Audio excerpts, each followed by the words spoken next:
सरस्वती खंडूड़ी का नमस्कार। साथियों, मोटिवेशनल का अगला अंक लेकर मैं आपके सामने उपस्थित हूँ। अपना आत्मसम्मान ऊंचा कीजिए। इसके लिए ऐसे महान लोगों की कहानी पढ़िए जो विपरीत परिस्थितियों से लड़कर महान बने। ऐसे लोगों की जीवनी पढ़िए जिन्होंने निराशा को आशा में, नुकसान को फ़ायदे में और रास्ते के पत्थरों को सफलता की सीढ़ी में बदल दिया हो। ऐसे लोग दुखी और निराश नहीं होते। वे नकारात्मकता को खुद पर हावी नहीं होने देते। क्या आप जानते हैं, दुनिया को सर्वश्रेष्ठ संगीत देने वाले बीथोवन बहरे थे। प्रकृति पर सर्वश्रेष्ठ कविताएं लिखने वाले मिल्टन अंधे थे। साथियों, विल्मा नाम की लड़की का जन्म टेनेसी के एक गरीब परिवार में हुआ।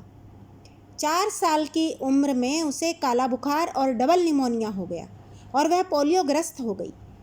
डॉक्टरों ने बताया कि अब वह जीवन में कभी चल फिर नहीं सकेगी, लेकिन उसकी माँ ने उसकी हिम्मत बढ़ाई और उसके दिमाग में बिठा दिया कि वह जो चाहे वो कर सकती है। यह सुनकर उसने कहा, मैं धाविका बनना चाहती हूँ। धाविका समझ रहे हैं आप? रेसर। 13 साल की उम्र में उसने पहली दौड़ प्रतियोगिता में हिस्सा लिया और सबसे पीछे रही। उसके बाद वह दूसरी, तीसरी, चौथी दौड़ प्रतियोगिताओं में हिस्सा लेती रही और तब तक कोशिश करती रही जब तक वह दिन नहीं आ गया जब वह फर्स्ट आई। 15 साल की उम्र में वह स्टेट यूनिवर्सिटी गई और एड टेम्पल नाम के कोच से मिली। उसने उन्हें अपनी ख्वाहिश बताई कि मैं दुनिया की सबसे तेज़ धाविका बनना चाहती हूँ। तब कोच ने कहा, तुम्हारी इसी दृढ़ इच्छा शक्ति की वजह से तुम्हें कोई रोक नहीं पाएगा और मैं तुम्हारी मदद करूंगा। आखिरकार वो दिन भी आया जब विल्मा ने ओलंपिक में हिस्सा लिया।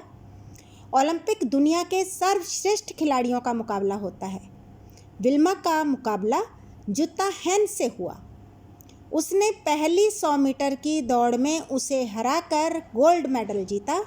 दूसरी दौड़ 200 मीटर की थी, उसने फिर हराकर उसे गोल्ड मेडल जीता और तीसरी 400 मीटर की रिले रेस थी, उसका मुकाबला फिर उसी से था।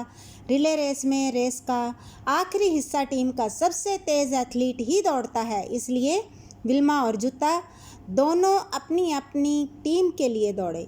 जब विल्मा के दौड़ने की बारी आई तो उसके हाथ से बैटन छूट गई, लेकिन जब विल्मा ने देखा दूसरे छोर पर जुत्ता हेन तेजी से दौड़ रही है, विल्मा ने बैटन उठाई और मशीन की तरह इतनी तेजी से दौड़ी कि जुत्ता हेन को तीसरी बार भी हराकर तीसरा गोल्ड मेडल जीता। यह बात इतिहास के पन्नों में दर्ज हो गई कि एक लकवाग्रस्त महिला 1960 के ओलंपिक में दुनिया की सबसे तेज़ धाविका बन गई। इस कहानी से हम सीखते हैं कि कामयाब लोग कठिनाइयों के बावजूद सफलता हासिल करते हैं, तब नहीं जब राह आसान होती है। नमस्कार।